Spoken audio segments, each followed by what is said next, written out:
Sorry class, आपकी video वहीं पे कट हो गई थी, इसलिए हमें दूसरा वीडियो बनाना पड़ा। तो चलिए उसी के आगे हम कंटिन्यू कर रहे हैं। तो पहले ये वीडियो ना देख लीजिएगा, इसलिए हम बता दे रहे हैं। इससे पहले जो वीडियो इसी को ये कंटिन्यू में लिख कर रहे हैं। तो उसमें हम लोगों ने क्या कहा था, कोई कर्व दिया हुआ था, ये कर्व दिया हुआ था, बोला था किस पॉइंट पे उसकी टेंजेंट लाइन क्या है, पैरेलल टू एक्स एक्सिस। पहले हम लोग पैरेलल निकाल रहे थे। तो कोई किस पॉइंट पे बोल रहा है कि उसकी जो इस कर्व के किस पॉइंट पे उसकी टेंजेंट लाइन जो है वो एक्स एक्सिस के पैरेलल हो। तो एक्स एक्सिस के पैरेलल होने के लिए उसका डेरिवेटिव मतलब उसकी स्लोप क्या होनी चाहिए, 0 होनी चाहिए। तो वही चीज़ यहाँ से हम निकाल के इक्वेशन निकाले हैं। तो इक्वेशन निकालने पे क्या आया था, x = 0। तो मतलब जब x = 0 होगी तो y की वैल्यू क्या होगी, इक्वेशन से देखें, y की वैल्यू क्या हो जाएगी, y² = 16। मतलब 2 पॉइंट मिले, x = 1 पॉइंट क्या मिला, तो y = +4 भी हो सकता है, -4 भी हो सकता है। तो 2 पॉइंट मिले, x = 0 +4, x = 0 -4। ये 2 पॉइंट्स हैं जहाँ पे उसका टेंजेंट क्या होगा, टेंजेंट एट विच, हम पूरा नहीं लिख रहे हैं, at which tangent is parallel to X axis, parallel to X axis. ठीक है। अब बोल रहा है पैरेलल टू वाई एक्सिस, जिसमें मैक्सिमम गलतियां होती है। तो उसमें क्या करेंगे, वाई एक्सिस जैसा कि मैंने बोला पैरेलल टू वाई एक्सिस, तो इसके लिए क्या होना चाहिए, पाई की थीटा की वैल्यू π/2 होनी चाहिए, मतलब स्लोप इन्फिनिटी होना चाहिए। क्या इन्फिनिटी से कोई इक्वेशन बनेगी, इन्फिनिटी से कोई इक्वेशन नहीं बन सकती। इसलिए हम लोग क्या कहेंगे कि उसका जो अगर टेंजेंट पैरेलल है तो उसका नॉर्मल उस पॉइंट पे उस कर्व का टेंजेंट क्या है, पैरेलल है। मान लीजिए कर्व है, उसका टेंजेंट वाई एक्सिस के पैरेलल है, मतलब एक्स एक्सिस पे परपेंडिकुलर है। तो उसका जो नॉर्मल होगा, नॉर्मल तो एक्स एक्सिस के पैरेलल होगा, उसका जो स्लोप होगा वो तो 0 होगा। उससे हम लोग यूज़ करेंगे वो वाला इक्वेशन यूज़ करेंगे, जहाँ इन्फिनिटी आए तो उसके अपोजिट यूज़ कर दें। जो स्लोप होगा वो 1/ स्लोप ऑफ टेंजेंट, मतलब 0 होना चाहिए। तो यहाँ क्या dy/dx = 0 किए थे। अब क्या करें सेकेंड वाले केस में, सेकेंड वाले केस में करते हैं slope of normal = 0, slope of normal = 0, मतलब -1/dy/dx की वैल्यू 0 करनी है।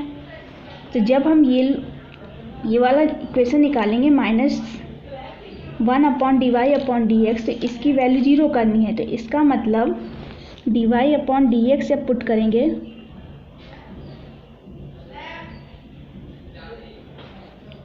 या ऐसे कर दें या सिंपली dx/dy निकाल दें, क्योंकि यहाँ से जब हम पुट कर रहे हैं dy/dx तो x हाँ चलिए इसी पे करते हैं। तो ये ऊपर आ जाएगा, 3 2 जा 6 ऊपर आ जाएगा, 4 नीचे आ जाएगा, और इसके साथ आ जाएगा 9 - x² का हाफ, और नीचे आ जाएगा -2x। ये 0 के बराबर जब करेंगे तो क्या आएगा, x की वैल्यू क्या आएगी, +3 -3। तो y की वैल्यू की तो 2 पॉइंट मिलेगा। x अगर +3 है, हम शॉर्ट में लिख रहे हैं क्योंकि उसको हम लोग डिटेल में किया था, तो इसको हम बस समझाने के लिए बता रहे हैं कि जब क्या पूछे tan ऑफ थीटा क्या बोले हो, स्लोप दिया हो इन्फिनिटी, तो उसके नॉर्मल का स्लोप 0 होगा। उससे इक्वेशन बनाएंगे और एक्स वाई की वैल्यू निकालेंगे। तो यहाँ x की वैल्यू 3 होगी, तो इक्वेशन में देखें y की वैल्यू क्या होगी, y की वैल्यू 0 हो जाएगी, और जब x की वैल्यू -3 करेंगे तो भी y की वैल्यू 0 हो जाएगी। तो मतलब इस 2 पॉइंट पे कर्व का जो टेंजेंट लाइन होगा वो एक्स एक्सिस के पैरेलल होगा। ठीक है, इतनी बात समझ में आनी चाहिए।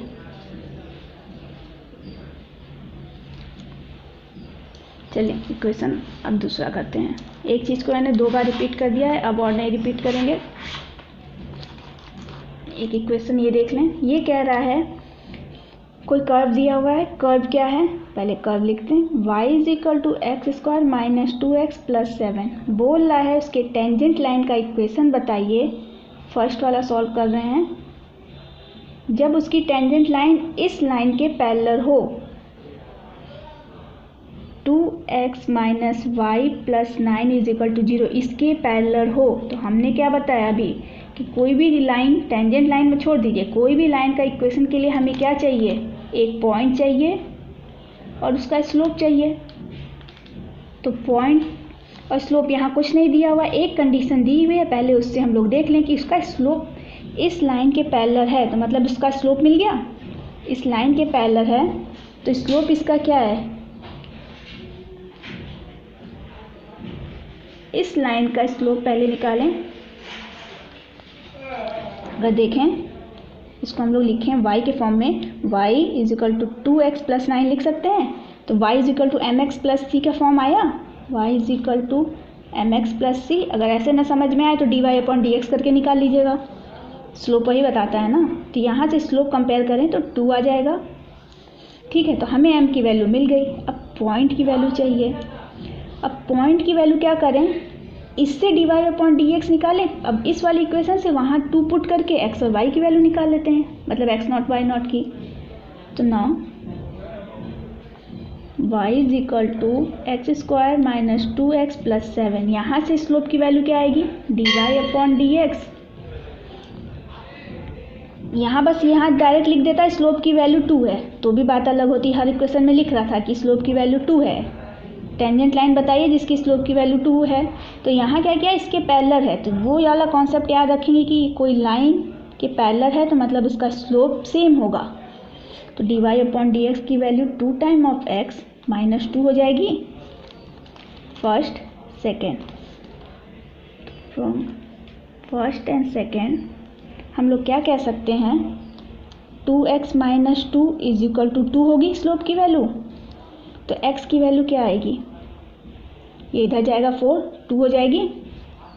तो x की वैल्यू 2 हो जाएगी, तो y की वैल्यू क्या होगी, कर्व में पुट करेंगे, लाइन में ना पुट कर दीजिएगा, यहाँ से पुट करके वैल्यू निकालने लगे। ये तो बस बताया है कि ये जो कर्व कोई दिया हुआ है, ऐसे एग्जांपल में हम समझा रहे, कोई कर्व दिया हुआ है, उसकी टेंजेंट लाइन पता करनी है। जो ये लाइन इस लाइन के पैरेलल है, तो इस लाइन से पैरेलल है, तो पॉइंट तो यहाँ ना निकलेगा, इसमें नहीं ना पुट करेंगे। इससे बस हम लोग क्या लेंगे, स्लोप लेंगे कि स्लोप इसके पैरेलल है तो स्लोप इसका सेम है। बस इतने तक का इसका यूज़ था, उसके बाद इसे भूल जाएं, अब इसी पे सब कुछ करें।